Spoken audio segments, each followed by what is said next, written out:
La noticia está con los Llanos Orientales, con la principal despensa de alimentos para la capital, que se están quedando aislados por cuenta de los problemas que presentan las vías, víctima de derrumbes, de taponamientos, de caída de puentes.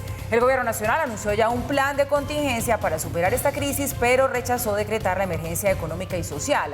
Aún no se sabe, y esto es delicado, si está vigente la póliza del puente que se cayó por la vía alterna, que estaba siendo la solución para el cierre de esa vía principal para llegar a los Llanos. La vía principal que comunica Bogotá con Villavicencio y los Llanos Orientales está cerrada por los derrumbes, esta vez tras el temblor de la semana anterior. Una de las alternativas para comunicar la región también sufrió la caída de un puente, el de Los Grillos por la vía Cusiana, mientras que por la otra opción, la del Cisga, no pueden transitar tractomulas.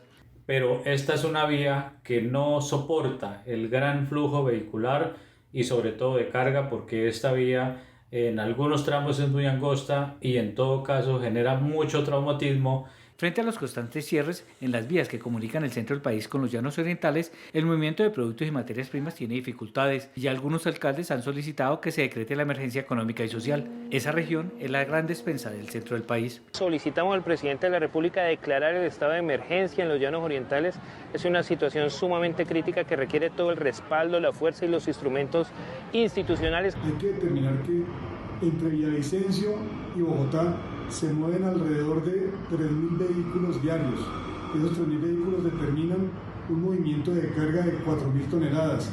Más o menos, los fletes que generan los vehículos son 3.000 millones de pesos. El gobierno no habla de emergencia económica por ahora, al menos así quedó claro tras el Consejo de Ministros del lunes, donde se dijo que con las herramientas que hay disponibles se puede enfrentar la situación de los llanos. Además dice que antes de hablar de responsabilidad deben terminar las investigaciones y ver hasta dónde van las coberturas de pólizas. Incluso hay que comprobar si todas están vigentes, porque hay dudas frente a la del Puente de los Grillos, una obra que ahora está en manos del INVIAS desde 2016. Fue construido por Conconcreto. Ahora se hará una investigación para establecer cómo se entregó la obra y qué documentación tiene el INVIAS.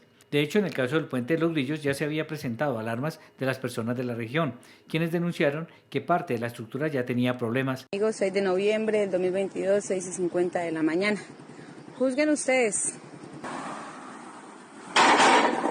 Es un hecho grave y lamentable para la economía del departamento de Casanare. Nosotros, como gremio ganadero del departamento, nos vemos gravemente afectados por el cierre de esta vía. El ministro de Transporte, William Camargo, respondió que se hicieron las evaluaciones respectivas y que en una de 3 partes se encontró un problema que fue solucionado. El funcionario también insistió en que en esta ocasión el temblor ocasionó la caída. Yo no estoy aquí para decir las cosas que quieren escuchar, sino las que la técnica sugieren como evidencias inmediatas. Hace 3 días, se presentó un sismo de 5.2 en la escala de Richter y de ese día a hoy se han presentado, oído para los que no saben, 270 réplicas. Inicialmente lo que sugiere el evento es por la proximidad de ese sismo como causa inicial. La conclusión de eso no la tienen ni ustedes, ni el director del INVIAS, ni el ministro de Transporte.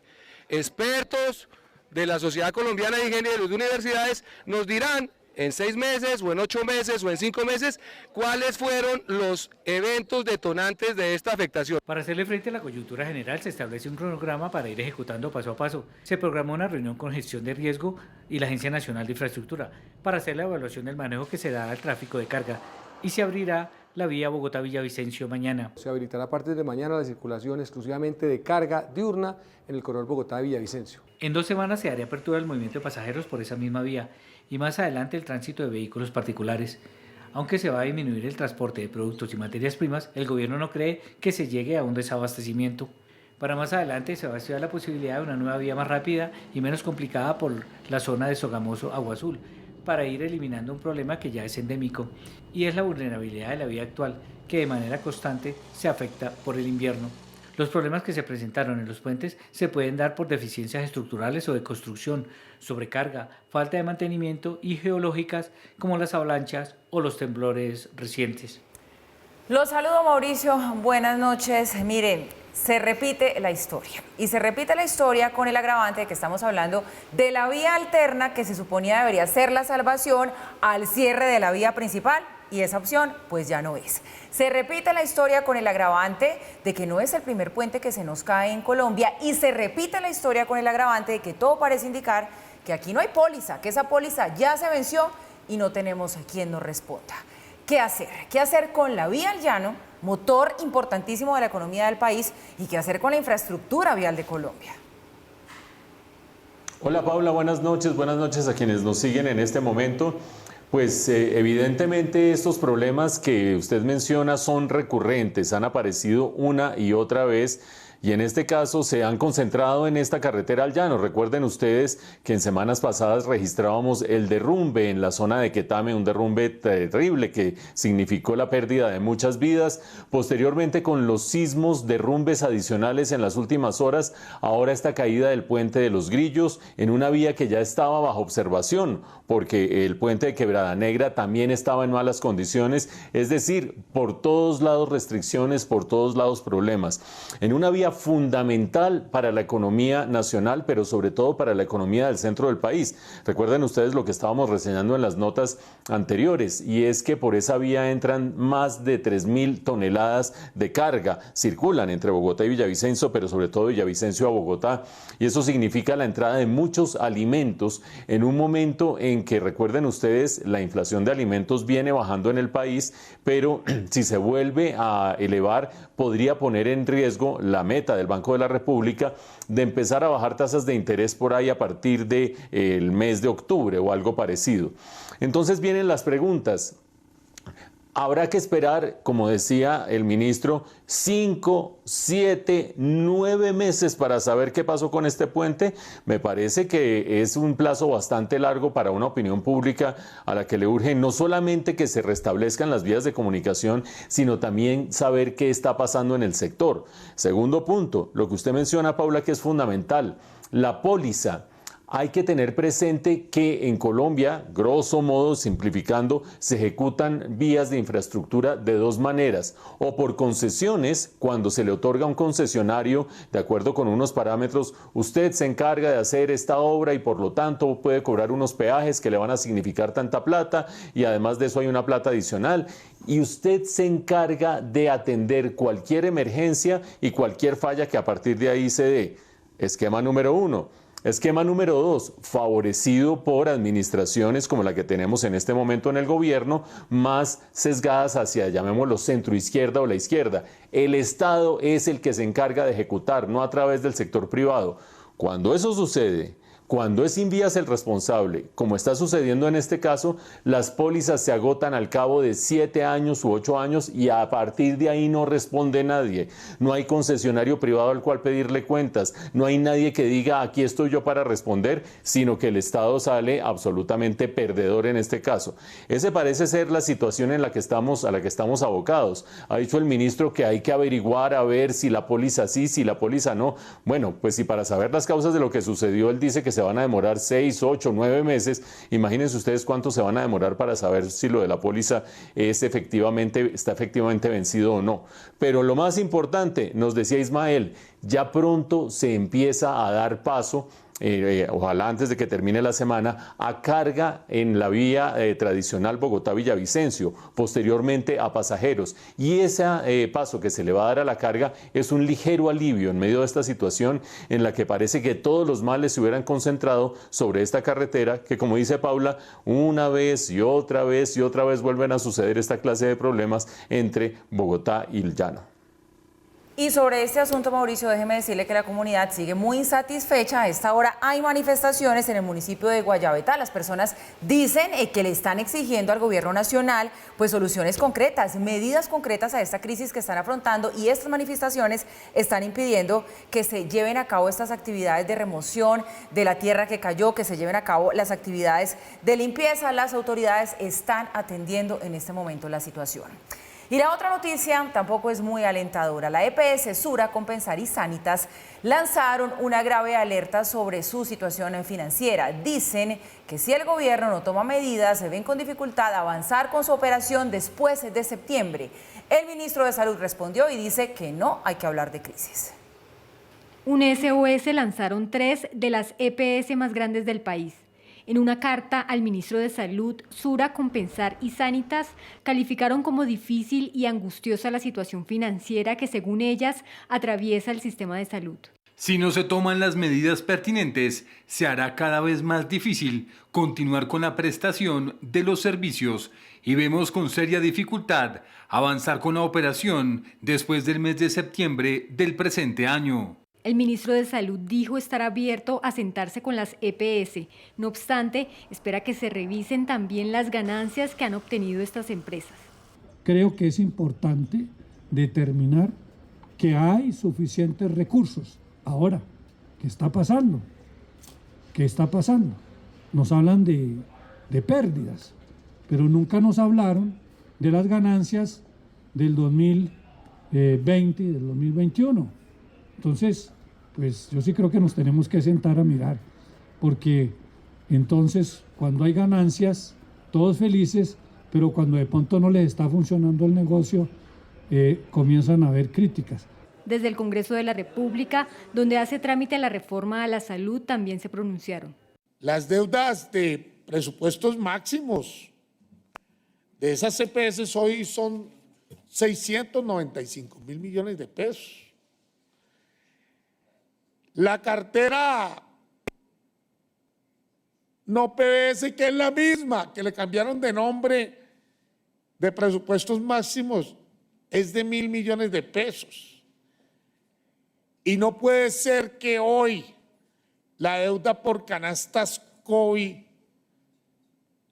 no se haya pagado. En un comunicado, ASEMI pidió instaurar urgentemente un diálogo, pues según este gremio, la salud de los colombianos está en juego. Bueno, Mauricio, ¿en qué estamos? Porque dice el ministro que aquí no hay que hablar de crisis, pero dicen las EPS que después de septiembre se verían en serias dificultades para operar. Resulta que septiembre es ya, en un par de semanas. ¿Qué tanto debemos preocuparnos entonces por este asunto? Porque es que aquí estamos hablando de la salud, el mayor activo que tenemos todos los seres humanos, el más valioso. Y estamos hablando de 3 EPS que son las más grandes del país, que atienden al mayor número de usuarios. Atienden al mayor número de usuarios, Paula, porque atienden más de 13 millones de colombianos. Correcto. Digamos que cuando una administración, un gobierno, un ministerio está lidiando con un problema que puede comprometer, qué sé yo, a 50.000, a 70.000 personas, puede darse el lujo de tener una cierta displicencia en sus respuestas. Pero cuando uno está hablando de 13 millones de colombianos, decir que aquí no hay que hacer una tormenta en un vaso de agua, decir que cuando tuvieron ganancias ahí sí no hablaron, decir que hay que sentarse a mirar, pues sí, hay que sentarse a trabajar a ver cuál de las 3 fuentes que argumentan las EPS que las está descuadrando financieramente es responsabilidad del gobierno. Y creo que hay por lo menos una de esas fuentes que sí debería ser atendida prontamente. Recordemos que estas 3 EPS, Sura por una parte, Sanitas por otra parte y Compensar por otro lado, que, insisto, una vez más, 13 millones de afiliados en el país, dicen que hay 3 circunstancias que les tienen las finanzas contra la pared. La primera de ellas, que la unidad de pago por capitación, que es ese cuento, es lo que le reconoce el gobierno a cada EPS por cada uno de sus afiliados. Dicen que cuando sacan sumas y restas, esa unidad de pago por capitación es insuficiente para cubrir el costo de cada uno de los afiliados en más o menos 6%. Es decir, que se requeriría un reajuste del 6% para llegar a cubrir los costos. Digamos que eso puede ser objeto de discusión, nuevos estudios, análisis, qué sé yo, usted ganó antes, ahora está perdiendo, qué sé yo. Segundo punto, estas 3 EPS, al ser las más grandes, pero dicen también los observadores, 3 de las más eficientes del país, han ido recogiendo afiliados de otras EPS que han ido desapareciendo en los últimos años. Y en esa recolección de esos afiliados han quedado con una carga de enfermedad desmesurada frente a otras EPS. ¿Qué quiere decir eso que acabo de mencionar? Pues que hay algunas EPS que no tienen tanta incidencia de enfermedad, por lo tanto no tienen tantos costos ni tantos gastos, pero hay unas que por buenas o por eficientes o por que son favoritas de la población o porque han recogido muchos afiliados de otras EPS, terminan teniendo una alta carga de enfermedad y eso hace que sus costos sean mayores que los del promedio de las demás EPS, con lo cual el problema de la UPC, esa unidad de pago por capitación, se les multiplica. Digamos que ahí se puede discutir quién ha tenido enfermos para acá, sentémonos a mirar, qué sé yo, pero el tercer rubro, que son las deudas puras y duras del gobierno en este momento con el sistema son verdaderamente significativas. Ustedes oyeron, para estas 3 EPS ascienden a casi 700.000 millones de pesos con corte a mediados de año, al 30 de junio, y se distribuyen 310.000 para Sanitas, 310.000 millones de pesos de deudas para Sanitas, 173.000 para el caso de Compensar, 212.000 para el caso de la EPS Sura. Creo yo que si el gobierno se sienta con esa actitud, ustedes tuvieron ganancias, ahora tienen pérdidas, miremos, sentémonos a trabajar, aquí no hay que hacer una tormenta en un vaso de agua, lo primero que debería hacer sería pagar las deudas, porque las deudas son deudas independientemente de si se calcula una cosa, la otra, etcétera, etcétera. Y creo yo que con el pago de casi 700.000 millones de pesos se aliviaría el caminado de estas EPS y se permitiría que el sistema no entrara en crisis y no colapsara. Vamos a ver qué tal rinde esa reunión que se ha prometido entre EPS y el ministro para las próximas horas. Eso es cierto, reunión que será crucial, que vamos a seguir al minuto y les vamos a contar a ustedes qué conclusiones salen de allí. Y en medio del escándalo por el presunto ingreso de dineros ilegales a la campaña de Gustavo Petro, el presidente visitó a su hijo, a Nicolás, en Barranquilla. La visita dio paso a un debate sobre si podía o no el presidente reunirse con su hijo en medio del proceso judicial que él está enfrentando. Consultamos a varios expertos en derecho, coinciden en que esta visita no afectaría la libertad concedida a Nicolás Petro mientras se surte el caso.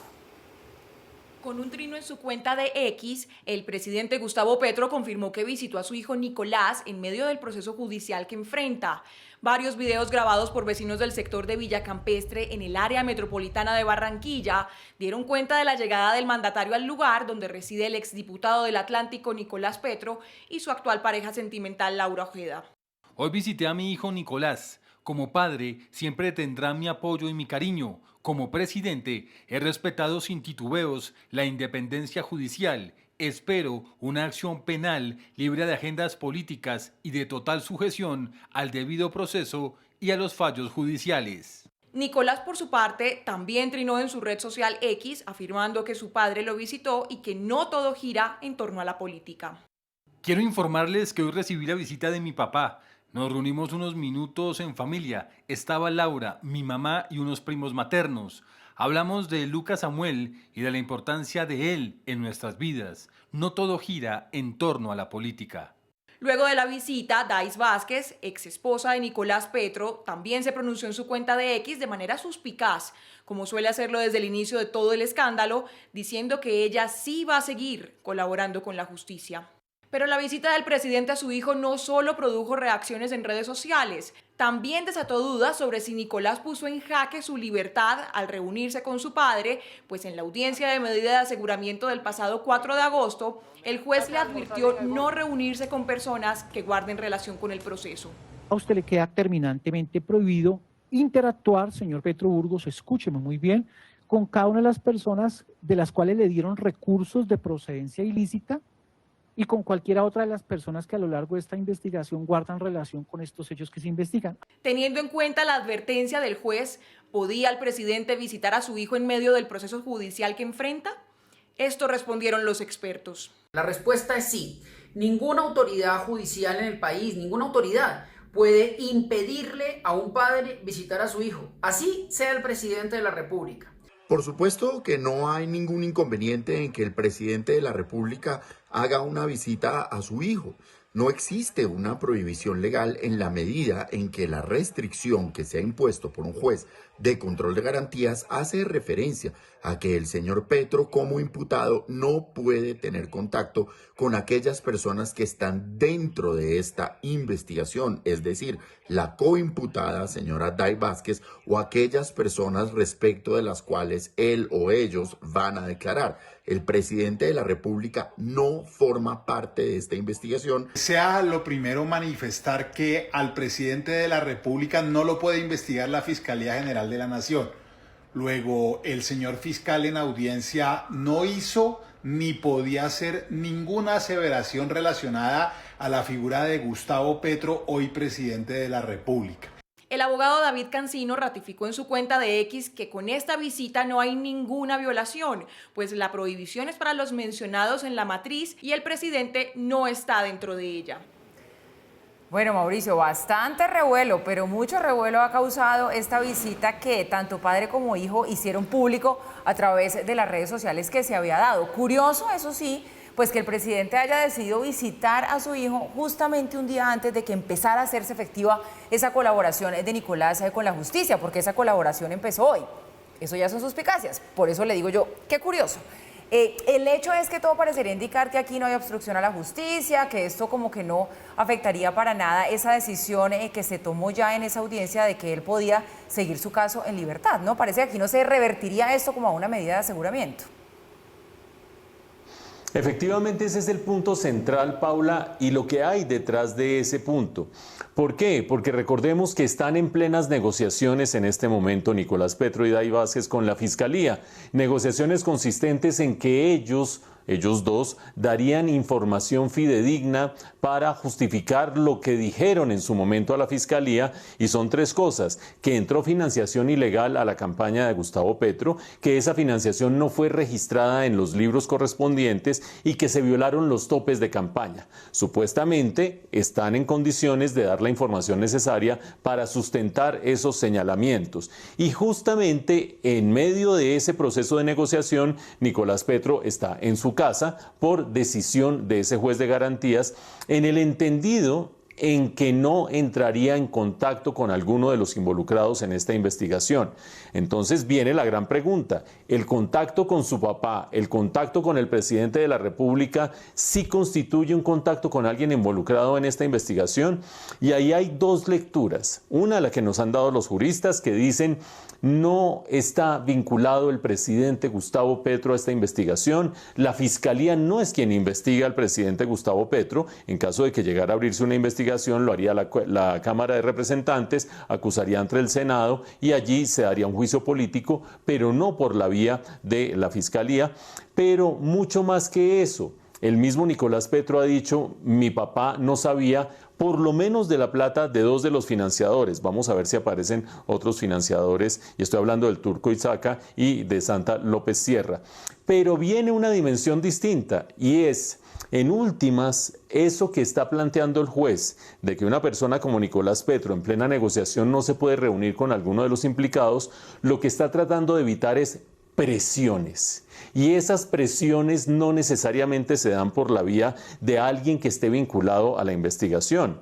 En este caso, la presión del jefe del Estado, la presión del padre de Nicolás Petro, la presión del presidente de la República, en un caso en el que se está indagando por potencial financiación ilegal a la campaña presidencial que lo llevó al poder, ¿no constituye una presión? ¿No constituye esa visita algún tipo de ejercicio de alguna fuerza sobre la persona de Nicolás Petro? Creo yo que ahí hay mucha más tela para cortar, pero sobre todo recuerden ustedes, una reforma del Código Penal del año 2017 dice que si hay financiación ilegal de una campaña política, el responsable es el gerente de la campaña. Pero la reforma de ese Código Penal dice que también puede ser responsable la persona por la cual se hizo la campaña cuando es uninominal, cuando es una sola persona, es decir, en este caso el presidente de la República. Creo yo que hay vericuetos jurídicos para que alguien pueda argumentar que aquí sí se constituye o se ha configurado un hecho de presión sobre la persona de Nicolás Petro, y que eventualmente por la vía de esa reforma del Código Penal sí podría llegar a estar involucrado el presidente de la República en todos estos procesos y estas indagaciones. Habrá que ver qué dicen los expertos finalmente, habrá que ver sobre todo qué dice la Fiscalía, que es la que se debe pronunciar al respecto. La ex jefa de gabinete del gobierno, Laura Sarabia, estaría analizando si acepta o no una propuesta del presidente Petro para regresar a su cargo. A los rumores de los últimos días que señalan que Laura presuntamente seguiría gestionando reuniones para el presidente, se suma un comunicado que ella misma emitió desde los Estados Unidos, donde acusa a la Fiscalía de querer torpedear su caso. Poco a poco, Laura Sarabia, ex jefe de gabinete del gobierno del presidente Gustavo Petro, vuelve a la escena política. Sarabia sigue siendo una de las personas en las que más confía Gustavo Petro, y es claro que el presidente nunca le ha dado la espalda, por el contrario, siempre la ha defendido. Y que en cierta forma era mi mano derecha desde el punto de vista administrativo, en mi gestión cotidiana. No han parado ni siquiera a pensar qué podría pensar una joven mujer recién parida, dicen en mi tierra, con su primer niño, en su primera experiencia maternal, cuando le sucede un hecho en su vida doméstica que la hace sentir en la zozobra y que reacciona dentro de la ley. Y es que ahora, cuando las aguas se han calmado un poco y muchos han pensado que Saravia se encuentra lejos del poder, pasa todo lo contrario.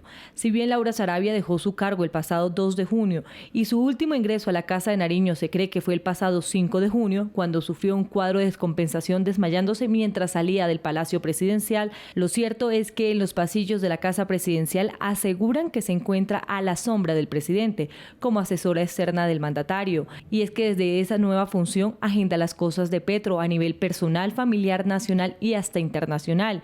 Y es que lo último que salió a la luz pública es que Saravia habría sido la facilitadora en los encuentros del presidente con la defensa de su hijo Nicolás Petro, quien hoy es investigado por supuesto lavado de activos y enriquecimiento ilícito.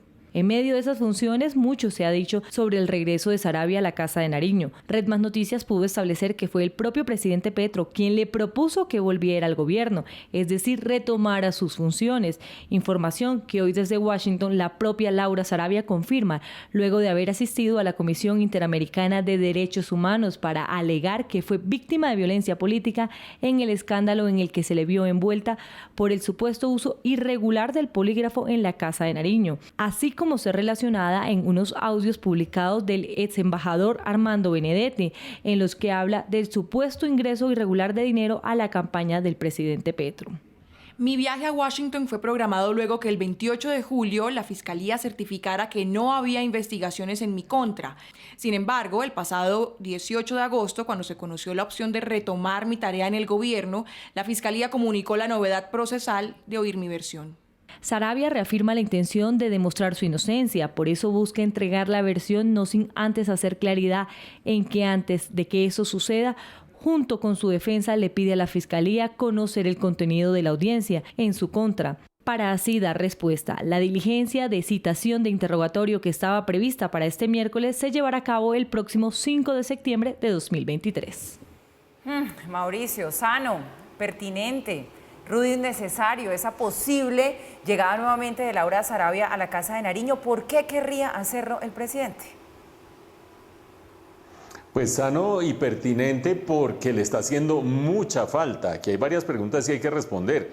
¿Convendría al presidente de la República que regresara Laura Saravia? La respuesta me parece que es obvia, usted lo ha dicho, creo que sí sería sano y pertinente, porque el manejo de la agenda, pero no solamente de la agenda 9 de la mañana, 11 de la mañana, descanso, receso, medias 9, no, el manejo de la relación del presidente en términos generales con el mundo exterior, con el mundo político, con las citas, con los diplomáticos, etcétera, etcétera, se le ha vuelto un caos peor al que tenía originalmente. Si a ustedes les parece que es exagerado lo del caos, recuerden que ha fallado o ha cambiado su agenda en más de 70 ocasiones en este año de gobierno o sencillamente no ha aparecido a sus compromisos. Si eso no es digno de atenderse, pues yo no sé qué será digno de atenderse en el caso de un primer mandatario. Primero, ¿convendría o no convendría? Sí le convendría. Segundo, creo yo que no tiene mucha presentación el que Laura Saravia, si es que son ciertos los rumores que se dicen de aquí y allá, estuviera haciéndole algunos ajustes, ayudas, apoyos en la agenda al presidente por una sencilla razón, porque estaría prestando una labor de funcionario público sin ser funcionario público, sin tener los mecanismos de control de un funcionario público, sin tener la supervisión de un funcionario público, sin tener la responsabilidad de un funcionario público. Y creo yo que eso no conviene a nadie, ni al presidente, ni al funcionamiento de la Casa de Nariño, ni a la sociedad toda, que alguien tenga tanto poder desde afuera sin tener los deberes y de la rendición de cuentas de un funcionario público. Por lo tanto, lo razonable sería que volviera. Pero ahí vienen dos puntos fundamentales. ¿Judicialmente podrá volver o no? Pues fíjense que apenas va el 5 de septiembre, como nos decía Karina hace un momento, a dar su versión voluntaria. Eso se puede demorar mucho en avanzar ese proceso, por lo tanto, mientras eso sucede, podría volver. Pero hay una pata que le nace al cojo, como dice el dicho popular, ¿Por qué salió Laura Sarabia del gobierno? Porque fue la decisión salomónica del presidente. Sacar a Laura Sarabia y sacar a Armando Benedetti, en ese momento embajador en Caracas, para evitar una pelea entre los dos o para que la pelea y la tensión entre los dos no terminara afectando al gobierno. Acuérdense ustedes, Armando Benedetti se consideraba maltratado, que no le paraban bolas en Casa de Nariño, que no tenía el poder que él creía que debía tener y mandó unos chats que él dice que fueron modificados y alterados, hay que decirlo, en donde decían, si se llega a saber cómo fue la financiación de esta campaña en la costa Caribe, nos vamos todos para la cárcel, y habla de 15.000 millones de pesos por allí. Esa cuerda, esa vertiente, ese callejón que todavía no se ha explorado adecuadamente puede ser un talón de Aquiles para el regreso de Laura Sarabia al gobierno. Si lo sacó a los dos con decisión salomónica como para quitarse problemas de encima y ahora volviera Laura Sarabia, ¿qué pensaría Armando Benedetti? ¿Qué son los secretos que tiene Armando Benedetti? Acuérdense que se ha negado a ir a las audiencias a las cuales lo han llamado, con todo su derecho, está en su derecho de hacerlo, pero quiere decir que tiene información y que si ahora vuelven a incorporar a Laura Sarabia y a él no, podría considerarse doblemente ofendido. Y no hay nada más peligroso que un político cercano a un mandatario que de repente se considera doblemente ofendido.